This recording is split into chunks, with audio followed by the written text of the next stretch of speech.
Fingerprint sensor आज के समय में आपको लगभग सभी प्रकार के लेटेस्ट मोबाइल में देखने को मिल जाएगा। ये सेंसर सिक्योरिटी के लिहाज से काफ़ी बेहतर है। अगर आप अपने मोबाइल में स्क्रीन लॉक लगाकर रखते हैं लेकिन आपको पासवर्ड बार बार डालना अच्छा नहीं लगता है या आप इतने आलसी हो कि पासवर्ड टाइप नहीं कर सकते हैं, तो ये फिंगरप्रिंट सेंसर आपको एक बेहतरीन ऑप्शन देता है बिना ज्यादा मेहनत किए फोन की स्क्रीन लॉक खोलने का।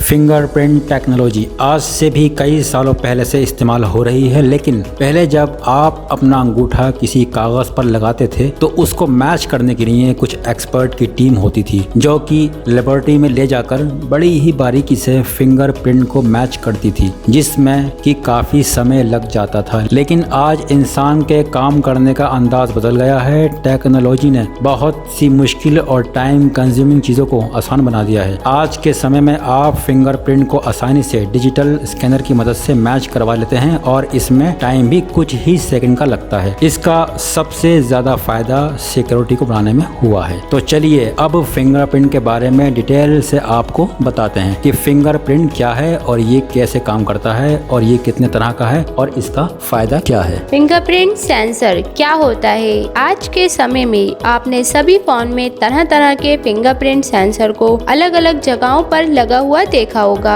जैसे कि side mounted fingerprint sensor, in display fingerprint sensor, back side fingerprint sensor. लेकिन इन अलग अलग तरह से लगे सभी सेंसर का एक ही काम होता है, आपके फिंगर टिप्स को स्कैन करके आपके फोन को अनलॉक करना और फोन की सिक्योरिटी को बढ़ाना। जैसा कि आप जानते हैं कि जैसे जैसे हम हाई टेक गैजेट्स को यूज करने के आदी होते जा रहे हैं, वैसे वैसे हम पर गैजेट्स के हैक करने का भी खतरा बढ़ता जा रहा है। इसलिए फोन या किसी अन्य गैजेट को बनाने वाली कंपनी भी सिक्योरिटी को और मजबूत करने की कोशिश में लगी रहती है। इसलिए फोन बनाने वाली कंपनियां अब पासवर्ड या पैटर्न लॉक के साथ फिंगरप्रिंट स्कैनर का भी ऑप्शन भी फोन में देने लगी हैं, क्योंकि फिंगरप्रिंट लॉक को ब्रेक करना पासवर्ड या पैटर्न लॉक के मुकाबले कई ज्यादा मुश्किल है। जैसे कि आपको पता ही होगा कि हमारी फिंगर की बनावट बिल्कुल यूनिक होती है, इसलिए फिंगरप्रिंट स्कैनर कहीं ज्यादा सेफ ऑप्शन है। फिंगरप्रिंट स्कैनर का इतिहास। फिंगरप्रिंट सेंसर के साथ आने वाला सबसे पहला फोन था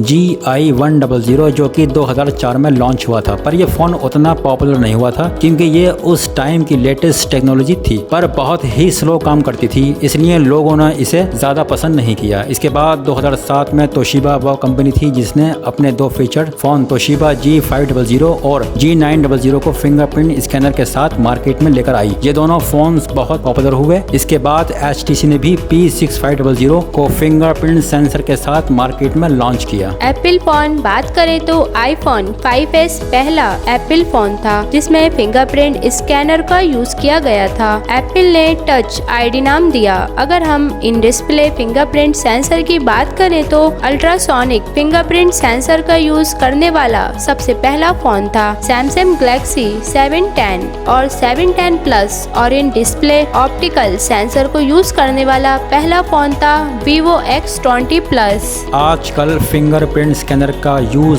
फोन को अनलॉक के अलावा सिक्योर पेमेंट ट्रांजैक्शन के लिए भी किया जाने लगा है, क्योंकि ये पासवर्ड के मुकाबले कई गुना सेफ है। ये टेक्नोलॉजी इतनी पॉपुलर हो गई कि स्टैटिस्टा की एक सर्वे के अनुसार जहां 2015 में 410 million fingerprint sensing device ship हुए थे, वहीं 2020 में लगभग 1090 मिलियन डिवाइस शिप हुए थे। फिंगरप्रिंट सेंसर कैसे काम करता है? हमारे स्मार्टफोन में जो मैक्सिमम फिंगरप्रिंट सेंसर लगे होते हैं वो कैपेसिटिव फिंगरप्रिंट सेंसर लगे होते हैं। ये कैपेसिटिव टच स्क्रीन की तरह ही ये ह्यूमन कंडक्टिविटी के द्वारा फिंगर को मेश्योर करता है इलेक्ट्रोस्टैटिक फील्ड बनाने के लिए, तथा इसके आधार पर ही ये आपके फिंगरप्रिंट का डिजिटल इमेज बनाता है। अगर हम इसे और भी डिटेल से जाने तो ये छोटे छोटे कैपेसिटर सारणी सर्किट का इस्तेमाल करता है। आपके उंगली को ट्रैक करने के लिए जब आप अपनी उंगली को मोबाइल के कंडक्टिव प्लेट के ऊपर रखते हैं तो आपके फिंगर की लकीरों की वजह से इसके चार्ज में बदलाव होते हैं तथा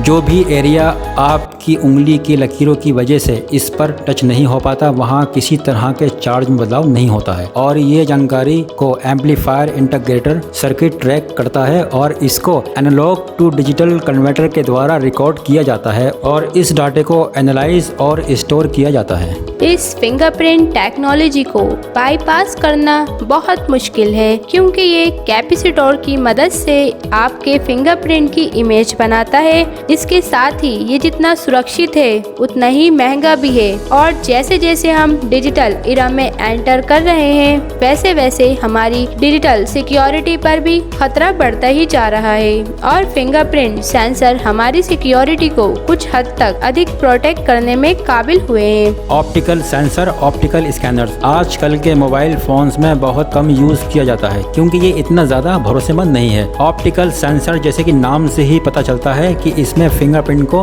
ऑथेंटिकेट करने के लिए ऑप्टिकल इमेज का यूज किया जाता है जिसे हम आसान भाषा में फोटो भी कह सकते हैं। जब हम अपनी फिंगर को स्कैनर के ऊपर रखते हैं तब एक एलईडी लाइट की बीम हमारी फिंगर से टकराकर इमेज सेंसर तक पहुंचती है। ये इमेज सेंसर आपके फिंगर की ट्रिप्स पर बने यूनिक पैटर्न की एक 2D डिजिटल इमेज बनाकर उसे सेव कर लेता है। ये इमेज नॉर्मली फोटो की तुलना में काफी हाई रेजोल्यूशन की होती है जिससे असली फिंगरप्रिंट की पहचान करना आसान हो जाता है। ये सेंसर ज्यादा भरोसेमंद नहीं होते, इन्हें बाईपास करना आसान होता है और ये साइज में भी बड़े होते हैं, इसलिए इन्हें फोन के अंदर लगाने के लिए स्क्रीन के नीचे काफी मोटे बेजल्स को देना पड़ता है। आजकल तो फुल स्क्रीन वाले फोन्स का जमाना है, इसलिए ऑप्टिकल स्कैनर को आप ना के बराबर ही यूज किया जाता है। कैपेसिटिव सेंसर मार्केट में मिलने वाले स्मार्टफोन में सबसे ज्यादा इसी प्रकार के फिंगरप्रिंट स्कैनर का यूज किया जाता है क्योंकि ये ऑप्टिकल सेंसर की तुलना में सस्ते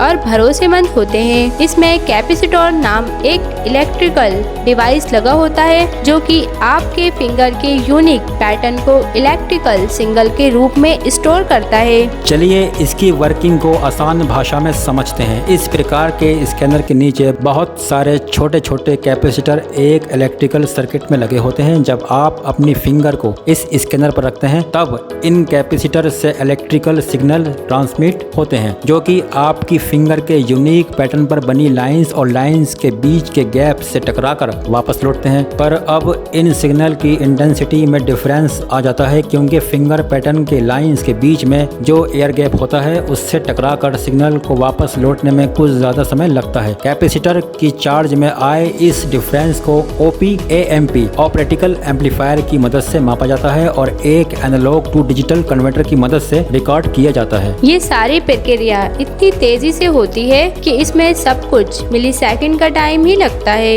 कैपेसिटिव स्कैनर को आसानी से फोन के साइड में या फिर बैक में फिट किया जा सकता है जिससे फोन की मोटाई में कोई ज्यादा फर्क नहीं पड़ता और ये ऑप्टिकल स्कैनर के मुकाबले ज्यादा सिक्योर भी होते हैं। Ultrasonic sensor, ultrasonic fingerprint sensor इस काम की सबसे लेटेस्ट टेक्नोलॉजी है। इस प्रकार के फिंगरप्रिंट स्कैनर आपको बस फ्लैगशिप स्मार्टफोन में ही देखने को मिलेंगे। अल्ट्रासोनिक फिंगरप्रिंट स्कैनर के दो मुख्य भाग होते हैं, अल्ट्रासोनिक ट्रांसमीटर, अल्ट्रासोनिक रिसीवर। इसमें आपके फिंगर के यूनिक पैटर्न को हाई फ्रीक्वेंसी अल्ट्रासोनिक प्लस की मदद से रिकॉर्ड किया जाता है। जब आप अपनी फिंगर को फोन को अनलॉक करने के लिए स्कैनर पर रखते हो तब सेंसर में लगा ultrasonic transmitter high frequency sound waves को फिंगर पर बने यूनिक पैटर्न की तरफ भेजता है। इसमें से कुछ साउंड वेव्स एब्सॉर्ब हो जाती है, कुछ रिफ्लेक्ट होकर वापस स्कैनर में लगे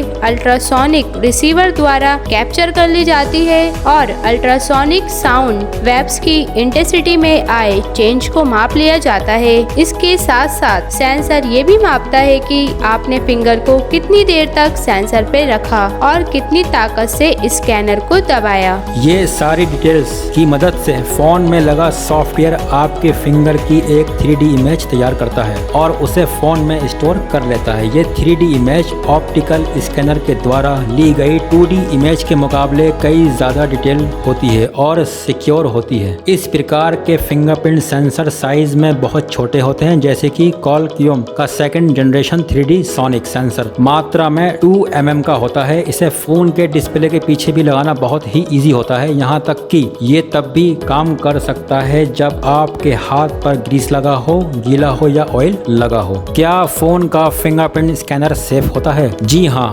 ऑप्टिकल फिंगरप्रिंट के मुकाबले कैपेसिटिव फिंगरप्रिंट ज्यादा सेफ है, क्योंकि कैपेसिटिव फिंगरप्रिंट स्कैनर आपके फिंगरप्रिंट की इमेज को बनाने के लिए छोटे छोटे कैपेसिटर के समूह को इस्तेमाल करते हैं और आपके फिंगर्स के डाटा को कलेक्ट करके उसे एनालाइज करते हैं। इस टेक्नोलॉजी को बाईपास करना बहुत मुश्किल काम है, लेकिन जैसा कि आपको पता है कि डिजिटल वर्ल्ड में कुछ भी 100% सुरक्षित नहीं होता, वैसे भी इसको भी 100% हम सुरक्षित नहीं मान सकते। आज के समय में जो भी फोन है उन सभी में फिंगरप्रिंट स्कैनर लगा होता है, जो कि आपके मोबाइल के डाटा को सुरक्षित रखने में कामयाब है और आप इसकी मदद से आसानी से बिना ज्यादा टाइम लगाए फोन को अनलॉक कर पाते हैं। अगर मैं इसकी सुरक्षा की बात करूं तो फोन के फिंगरप्रिंट स्कैनर को अभी तक बाईपास नहीं किया गया है। अगर आपको हमारी ये इन्फॉर्मेशन पसंद आई हो तो वीडियो को लाइक, शेयर एंड सब्सक्राइब करना ना भूलें। और ऐसी ही इंटरेस्टिंग नॉलेज के लिए बने रहिए हमारे YouTube channel AK knowledge air पर। तब तक के लिए टेक केयर।